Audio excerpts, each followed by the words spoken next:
એક આવો આપણે આકાર બનાવવો છે, પ્રિઝમ ટાઈપનો છે. આમ જો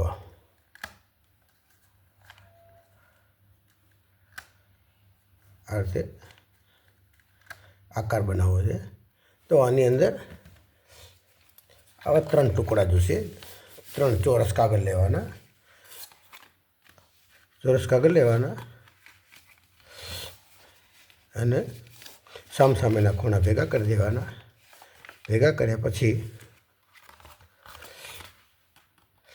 આજે વચ્ચે ભેગા ખૂણો લઈ જવાનો. આ 2 ખૂણા ભેગા કરવાના.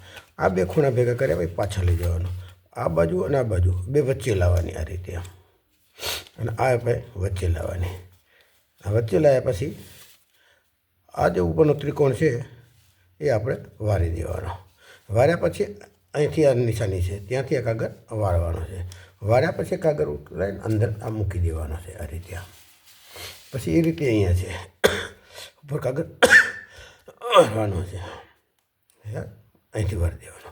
વાર્યા પછી આ કાગળ અંદર મૂકી દેવાનો છે. મૂક્યા પછી કાગળ આપણે આ ખૂણો અને આ ખૂણો લેવાનો. હવે આ કાગળ આ વાળવાનો છે.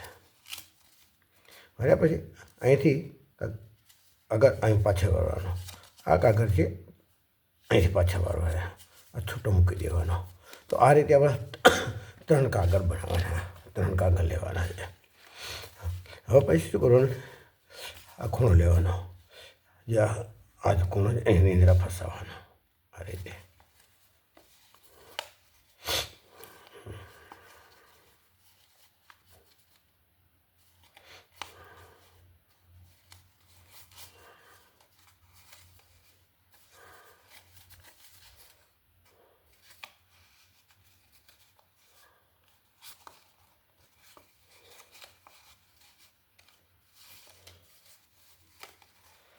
અહીંથી ફસાવાનો. આ પાછા આ સીધો ભાગ થઈ ગયો અને આ ખૂણો પડી ગયો આ રીતે.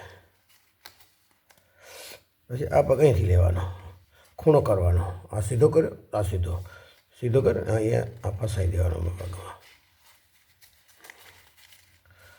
આ 2 ભાગ થઈ ગયા.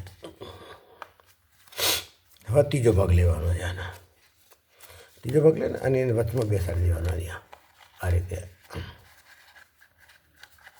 ફિટ કરે. બેસાડ્યા પછી અહીંયા આમાં ફિટ કરી દેવાનું. જો આ જગ્યાએ ફીસી છે અહીંથી ફિટ કરી ગયો ભાગ. હવે પછી આ છૂટા ભાગ રહ્યા.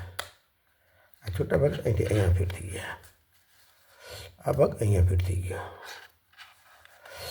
આ જો આ કમ્પ્લીટ આખો ભાગ બધા ફિટ થઈ ગયા. ફિટ થઈ ગયા પછી એને અહીંથી વચ્ચે દબાવવાનું. અહીંથી વચ્ચે દબાવવાનું.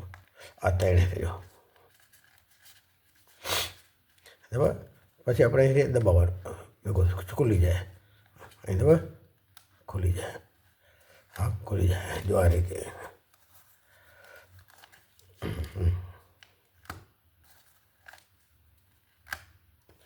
એવી રીતે આકાર. તો આ રીતે પ્રિઝમ ટાઈપનો ચોરસ 3 ટુકડામાંથી બની શકે.